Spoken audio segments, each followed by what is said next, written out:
So thanks again as always for dropping by the channel. If you like the content, if you're new to the channel, please hit subscribe, share the video if you enjoyed it, if you feel it's useful, and let's get into this. So I don't have the article here in front of me offhand, but Billy Joe Saunders. Now, we were kind of led to believe that he was the front runner to face Canelo in May. And obviously Billy Joe Saunders, we know, WBO super middleweight world champion, so it seemed a logical fight. You know, obviously DAZN, Golden Boy, Matchroom, both part of DAZN, seemed the logical next step. But Oscar De La Hoya has actually come out and said that Billy Joe isn't the front runner, that they haven't actually fully decided on an opponent yet. So he's actually going to see Canelo in Mexico. He's meeting with him, I should say, and then they're going to decide from there.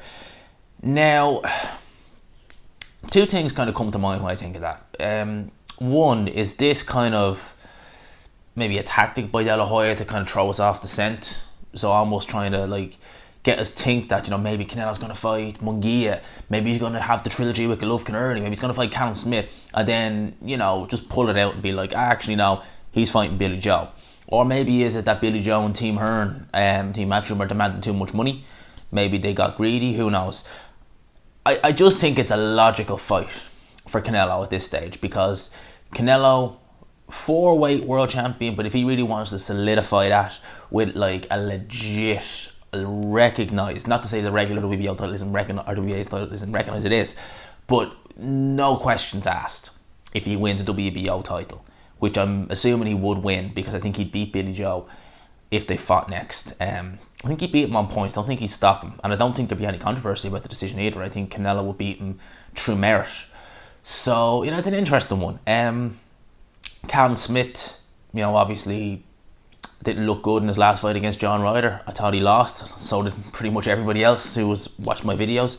Those 7,000 people who saw that post-fight review, I think they were all in unanimous agreement that John Ryder won that fight, along with myself. So, you know, it's an interesting one. You know, where does Canelo go next? You know, Munguia obviously beat Spike O'Sullivan there last weekend. Is that a potential fight? Who knows? I still think Munguia, he's a little bit off that Canelo fight, truth be told. I mean, definitely. I don't think Munguia is anywhere near ready for Canelo at this stage, and I don't know if Canelo will step back down to middleweight unless he has a reason to, unless he's got a realistic reason to. Like, obviously, if he was to fight Triple G at middleweight, title on the line. If he was to fight Demetrius Andre, title on the line. You know, Charlo, solidify his claim to be WBC middleweight champion. If he's fighting Munguia, really, is there any incentive, like, really, for a title? Maybe Mexican pride, you know. So it's an interesting one. Would Munguia maybe step up to 168? Because one of my mates who was in Spike O'Sullivan's corner said that he couldn't get over how drained Munguia was even the next day, and this is a guy coming up in weight. So Munguia is obviously a big guy even at middleweight. Even at middleweight, he said he couldn't get over how much he was having to drink and how drained he looked at the weigh-in, or the day after the weigh-in. So maybe Munguia could meet Canelo halfway at 164 or 165, who knows? Let me know what you think down below. So it looks like, I still think we're going to get to see Billy Joe, truth be told. I just think it's a logical fight. I think it just makes more sense. And I think the Golovkin fight is there in September. You know, if Golovkin, you know, gets through his mandatory.